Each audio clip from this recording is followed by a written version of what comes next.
Menariknya, sebelum nama dari Verrel Bramasta duduk di bangku DPR Republik Indonesia, nama dari Verrel memilih untuk melanjutkan studi selama 1 bulan di luar negeri. Dan ketika itu terjadi, Verrel juga bertemu dengan para pemudi yang ada di dunia ini. Lalu apakah ini akan mempengaruhi kisah asmara bagi Verrel, atau setidaknya ini bisa memberikan gambaran bagi Verrel tentang dunia asmara? Siapa yang akan dipilih oleh Verrel? Biarlah waktu yang menjawab, karena salah satu orang tua dari Verrel yang mempunyai nama Bunda Sarni sempat menggoda dengan berkata, "Waduh, pilih kanan apa kiri Mas Dewan?" Ini menjadi hal yang menarik ya teman-teman. Di lingkungan keluarga bagi Verrel, Verrel dipanggil dengan sebutan Mas Dewan.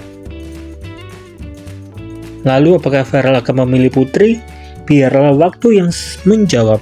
Tapi pada kesempatan kali ini, di video ini, kita akan membahas hal yang spesifik terhadap dunia pekerjaan bagi Verrel Bramasta.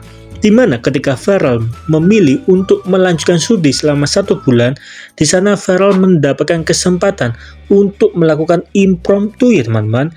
Dan impromptu ini merupakan salah satu berbicara di depan banyak orang dengan suatu hal yang tidak pernah disiapkan sebelumnya. Jadi seperti inisiatif ya teman-teman. Biasanya ini ketika kita di sekolah akan ada 5 topik dan kita akan disuruh memilih topik mana yang akan kita bahas. Dan ketika itu dilakukan oleh Verrel, nama dari Vena Melinda bersama Bunda Sarni juga memberikan dukungan kepada Verrel Bramasta, seakan-akan pilihan Verrel Bramasta memilih untuk kuliah di luar negeri mendapatkan dukungan dari kedua orang tuanya. Memang di dalam video yang beredar, Verrel berbicara selama kurang lebih 5 menit dalam bahasa Inggris. Dan kalau boleh, itu inti perbicaraannya adalah Verrel mengucapkan terima kasih karena sudah belajar atau mendapatkan kesempatan untuk belajar di negara Inggris selama kurang lebih 1 bulan. Walaupun pada saat video ini dibuat, Verrel mengatakan bahwa baru 1 minggu ya teman-teman. Kemudian Verrel juga menjelaskan di dalam video tersebut bahwa Verrel menjelaskan mengenai pengaruh dampak dari media sosial. Media sosial mempunyai banyak sekali manfaat di negara ataupun di berbagai tempat yang ada di dunia ini, tetapi akan ada dampak-dampak negatifnya. Kemudian pada video tersebut Verrel lebih menekankan ketika Verrel duduk di bangku pemerintahan, Verrel akan berdiskusi kepada pemerintah gimana caranya bisa memperkenalkan Indonesia kepada dunia seperti yang dilakukan di negara Jepang. Jepang bisa dikenal luas oleh dunia akibat berbagai macam animasi ataupun film kartun yang pernah dibuat oleh negara Jepang. Kemudian di lain pihak Verrel juga memberikan contoh seperti negara Korea. Korea sangat terkenal di dunia ini akibat K-pop ataupun pakaian-pakaian adatnya yang ditunjukkan kepada publik melalui media sosial. Jadi kurang lebih itulah inti pembicaraan Verrel selama 5 menit ya teman-teman. Lalu kalau boleh tahu bagaimana tanggapan dari teman-teman mengenai Verrel Bramasta? Coba dong tolong tulis di kolom komentar. But yeah, thank you so much for that. Sorry for all of the things going big changes on my space in my USB and the other ones I'm trying to yeah. Would like to go ahead? Okay, sure. Assalamualaikum warahmatullahi wabarakatuh. Since it's a Good Friday and I'm the last speaker, so I thought it would be great to start today's presentation with something that brings peace upon us all. And since it's our last day, I just want to mention how glad I am for the past week learning with you guys in an environment where everyone's very educated and very passionate about what they do. Also to our beloved lecturer,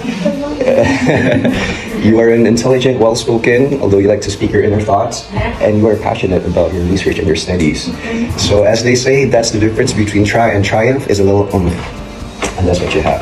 So along the past week that I've learned, something that really struck me as interesting is, first of all, the way you give your lectures. You give everything in examples of 3s. And I believe that in communication, in communication studies, it's actually the most effective way for a human to learn is to receive information in 3s. and we're kind of like subconsciously, neurolinguistically programmed to learn so. That's why traffic lights, for example, it comes in like red, yellow, green, Yeah. 1, 2, 3, ABC, and stuff like that. So scientifically prove it. Yeah. And as a good student, I will try to do the same for today's presentation. You're all right. Thank you. So the three things I agree along this subject is that first, digital diplomacy is definitely an extension of diplomatic practices. And also that technological wave has been going on for quite some time. It's been proven in history. And like what you said, it's just going to come and it's going to be faster, in the next one rather than the previous one. And change and evolution in diplomacy and technology is something that's inevitable. So I think rather than arguing and neglecting it, we should really adapt to it, and nations should really learn how to properly use it and maximize it as a tool. And so the concern that I want to bring up today is the impacts that social media has on not just the political actors but also the constituents. So we've all mentioned the benefits, the pros of social media and digital diplomacy. But I was thinking, what about in developing countries such as my own, Indonesia, where I believe that the culture of literacy and critical thinking still lacks. So in a way, we can really question, are we ready? Are nations like that ready to receive such a tool? But like what you said, like it or not, it's just gonna come, right? Exactly. Yeah, so my concern is that how do we use this technology, especially in rural areas, that we can really maximize critical thinking and also improving the culture of literacy through the use of social media by digital diplomacy in developing countries? That's one. And number two is that how do we minimize misinformation and disinformation that's been spread around the nation? Because it's definitely a problem, especially if you lack critical thinking, it can be an issue. And my third question would be, should the government step in and regulate the social media and the flow of information within a country? And if so, what if the people complains under the reasoning of freedom of speech or freedom of expression? So that can be an issue, especially for a multi-ethnical countries like Indonesia. There's a lot of sensitive issue, and now with the use of social media, it's very easy, like what you said, to spread rumors, propagandas, false information, and that could lead to civil war or even chaos within the nation.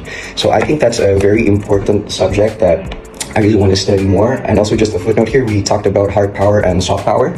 I was just contemplating, do you think that countries with lack hard power could improve their soft power through the creative industry?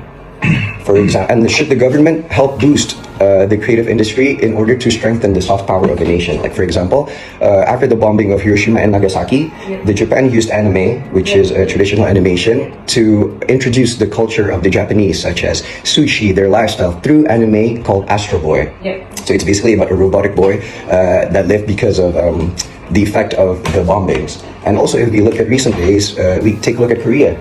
I mean, the Koreans are influencing the world, introducing their national brands, their culture, through the use of series, K-pops, K-drama, K-wave, and it's 100% supported by the government. They even have a law in their that national companies have to use some of their CSR to promote the creative industry. So yeah, I think that's something that I will further think about, something I would like to discuss. And since we're learning about international relations, I would like to end today's presentation with a little something from Indonesia. In Indonesian, if you don't mind, terima kasih, salam cinta dari Indonesia, wassalamualaikum warahmatullahi wabarakatuh.